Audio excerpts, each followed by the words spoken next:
নমস্কার, ডক্টর সুবর্ণ গোস্বামী বলছেন? হ্যাঁ, বলছি।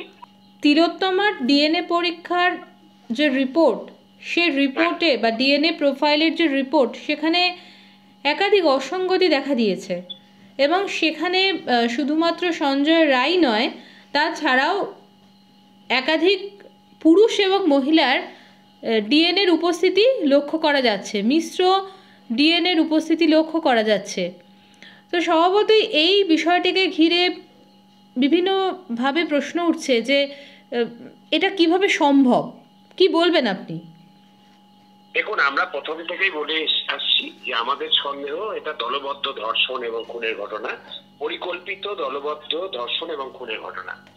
ফলে হচ্ছে যে একজন সঞ্জয় রায়কে হচ্ছে যে দেখিয়ে দিয়ে যখন থেকে মুখ্যমন্ত্রী স্বয়ং বলতে শুরু করেছেন এবং পুরো শাসক দল, পুরো সরকার বলতে শুরু করেছে যে 7 দিনের মধ্যে তার ফাঁসি চাই এবং কেউ কেউ বলছিলেন এনকাউন্টার চাই। এইটা যখন বলছিলেন, আমরা বারবারই বলছিলাম যে তথ্য প্রমাণ লোপাট হয়েছে, এবার একমাত্র যে সাক্ষী তাকেও হচ্ছে লোপাট করে দিলে তার আসল অপরাধী কোনো ধরা পড়বে না। এই দিকে ব্যাপারটা নিয়ে যেতে চাইছে। ফলে আজকে সেটা প্রমাণ হচ্ছে একের পর এক যে সিএফএস এর ল্যাবরেটরি রিপোর্ট যখন সামনে এলো, আমরা বুঝতে পারলাম যে হচ্ছে যে সিবিআই প্রথম চার্জশিট জমা দেওয়ার অনেক আগেই সেটা পেয়েছিল হাতে, যে ওই ক্রাইম সিন চেস্টের সেমিনার রুম নয়। প্রথম কথা, এলটিএমবি রিপোর্ট আপনারা দেখেছেন, মাল্টি ইনস্টিটিউশনাল মেডিকেল বোর্ডের রিপোর্ট, সেখানে যেটা বলছে যে তার শরীরে যতগুলি আঘাত, তার অধিকাংশ আঘাত হচ্ছে সে নিজেকে বাঁচাতে গিয়ে যে হচ্ছে যে যারা ধর্ষক এবং যারা খুনি তাদের সাথে যে ধস্তাধস্তি হয়েছে, সংঘাত হয়েছে, তার ফলে ওই ইনজুরি গুলো হয়েছে, পরিষ্কার বলা আছে।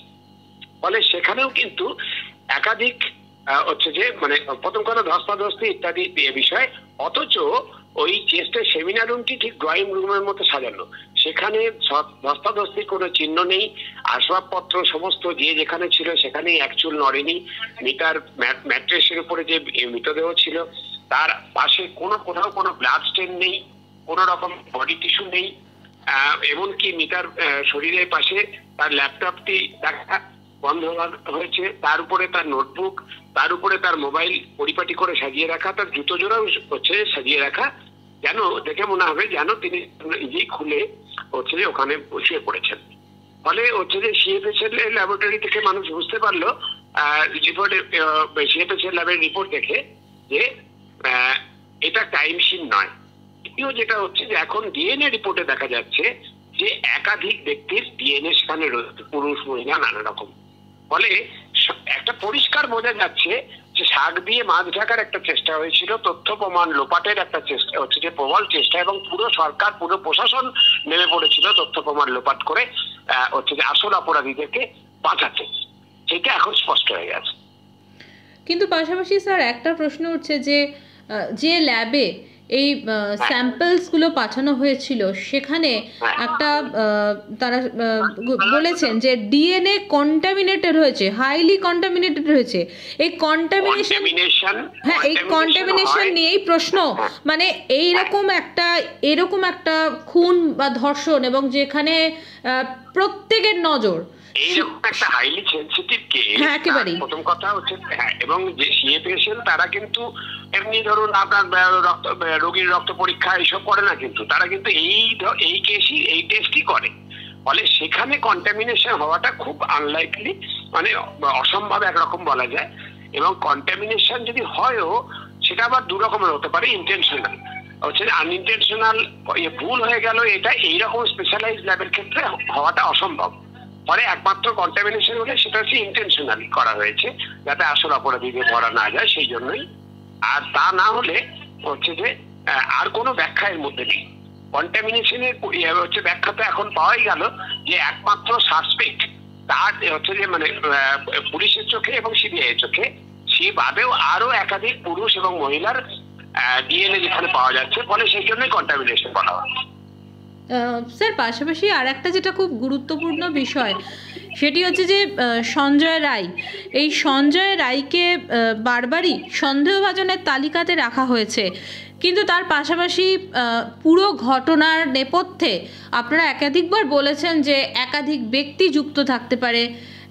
কিন্তু সেই রকম কোনো সন্দেহভাজনের তালিকায় যেহেতু কেউ নেই, তাহলে কি শুধুমাত্র সঞ্জয় রায়কে ঘিরেই তদন্ত এগোবে, মানে সার্বিকভাবে একটা ধোঁয়াশা থেকেই যাবে? আমরা তো বলছি যে বাকি অপরাধীদেরও ধরতে হবে, তাদের চিহ্নিত করতে হবে, তাদের সাথে ডিএনএ ম্যাচ করাতে হবে, হচ্ছে যে করতে হবে। এটা প্রথম থেকেই আমরা বলে আসছি যে কটা অপরাধীদের করতে হবে, শুধুমাত্র একা সঞ্জয় রায় না। স্যার, স্টেট ফরেন্সিক যে টিম, সেই স্টেট ফরেন্সিক টিমে যারা ছিলেন সেদিনকে, স্বভাবতই তাদের বায়োলজিস্ট এবং ফিজিসিস্ট ছিল না, সবচেয়ে বড় কথা। একেবারেই এতে বায়োলজিস্ট রাখা অবশ্যই উচিত ছিল। এইরকম একটা হাইলি সেন্সিটিভ কেস, যেটাকে ব্যতিক্রমী কেস হিসাবে সরকার বাধ্য করলো যে নিয়ম ভেঙে বিকেলের পরে 6টার পরে পোস্টমর্টম করাতে, তারপরে ব্যতিক্রমী কেস।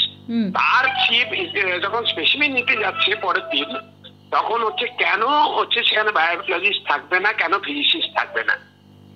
যদি হচ্ছে এত ক্যাজুয়াল অ্যাপ্রোচই হবে, তাহলে হচ্ছে এই সন্ধ্যে 6টার পরে কেন পোস্টমর্টম হলো? তাহলে তো পরের দিন করলেই হতো।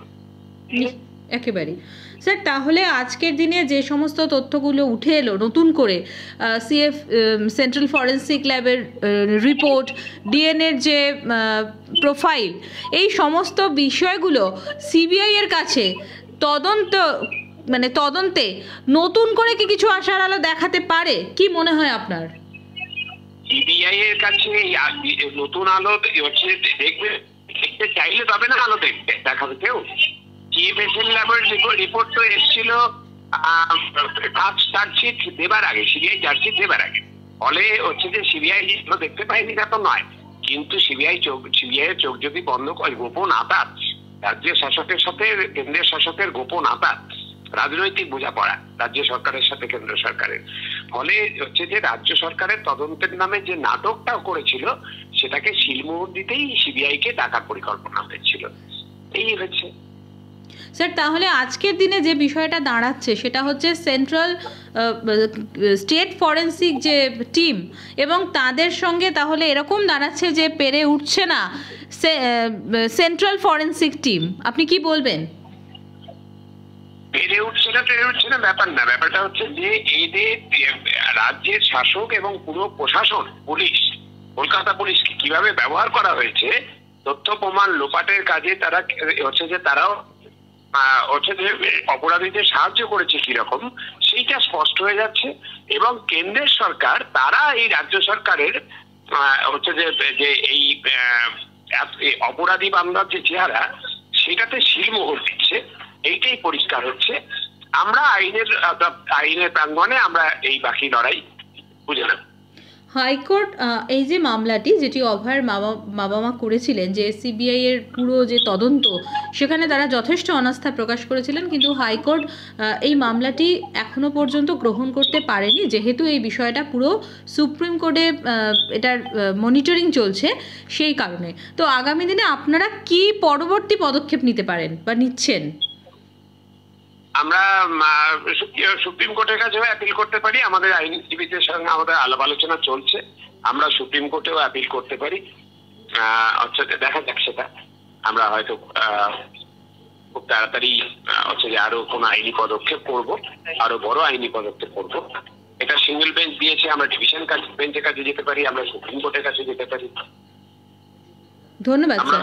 অভয়ের পরিবার এবং আমাদের তাদের বৃহত্তর পরিবার, তারা যারা আমরা চিকিৎসকরা যারা সঙ্গে আছি, আমরা তো সরাসরি আমরা না, আমরা বলতে অভয়ের পরিবার যাবে, আমরা বৃহত্তর পরিবার তাদের সেই লড়াইতে থাকবো। ধন্যবাদ স্যার, অনেক ধন্যবাদ।